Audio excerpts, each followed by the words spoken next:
కేటీఆర్ గద్వాల సభలో మాట్లాడుతున్న తీరు చూస్తే కనీసం వాళ్ళకు సిగ్గనిపించలేని పరిస్థితి. 39 మంది ఎమ్మెల్యేలని, 3 ఎంపీలని, 16 మంది పైచిలుకు ఎమ్మెల్సీలను, వివిధ పార్టీలకు సంబంధించిన వాళ్లను బీఆర్ఎస్లో చేర్చుకున్నప్పుడు ఎటుపోయింది మొహం?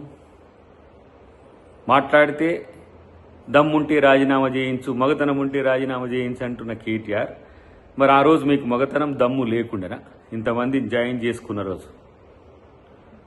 మేము 10 మంది వాళ్ళను ఎమ్మెల్యేలను రాజీనామా చేయించేంత వరకు ఆమరణ దీక్ష చేస్తా అంటే, ఇక ఆమరణ దీక్ష అంటే ఇక నువ్వే చేయాలి.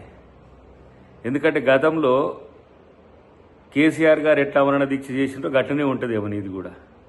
కానీ హైకోర్టుకు పోయినావు, సుప్రీంకోర్టుకు పోయినావు, సుప్రీంకోర్టు ఒక రూలింగ్ ఇచ్చింది, అది స్పీకర్ దాని మీద చర్చ చేస్తున్నాడు. అయినా కూడా ఈ రెచ్చగొట్టే ధోరణి ఎందుకు అనంటే ఇవాళ మీ అస్తిత్వం పోతుంది కాబట్టి.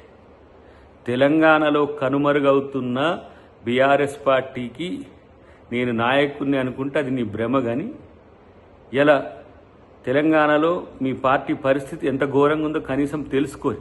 మాట్లాడితే ఈరోజు మీ మాటలన్నీ కూడా తెలంగాణ ప్రజలను రెచ్చగొట్టే విధంగా ఉన్నది తప్పితే ప్రతిపక్షంగా మీ నాయన ఫెయిల్యూర్ అయినరు. ఇలా బీఆర్ఎస్ పార్టీ నాయకుడిగా నువ్వు ఫెయిల్యూర్ అవుతున్నావు. ఇంకొక వైపు హరీష్ రావు పార్టీ నుంచి వెళ్ళగొట్టిన తర్వాత కవిత చేసిన ప్రశ్నల మీకు దగ్గర సమాధానమే లేదు. కానీ తొడగొట్టి మగతనం గురించి మాట్లాడితే ఇలా మగాడు కాబట్టి రేవంత్ రెడ్డి గారు ఇలా మిమ్మల్ని ఓడగొట్టి ఫామ్ హౌస్లో ఒకరిని, బజార్లలో ఒకరిని, ఇలా పార్టీలే లేకుండా మీకు మీరే దిక్కు లేని వాళ్ళైన పరిస్థితి మీకు ఆలోచించుకుంటే మంచిది. కాబట్టి ఇలా మీరు శుద్ధపూస మాటలు మాట్లాడితే, ఇంకేదో మేమేదో నీతిమంతులం అనే మాట మాట్లాడితే తెలంగాణ సమాజం మిమ్మల్ని పట్టించుకోరనే అంశం మీకు తెలిస్తే మంచిది.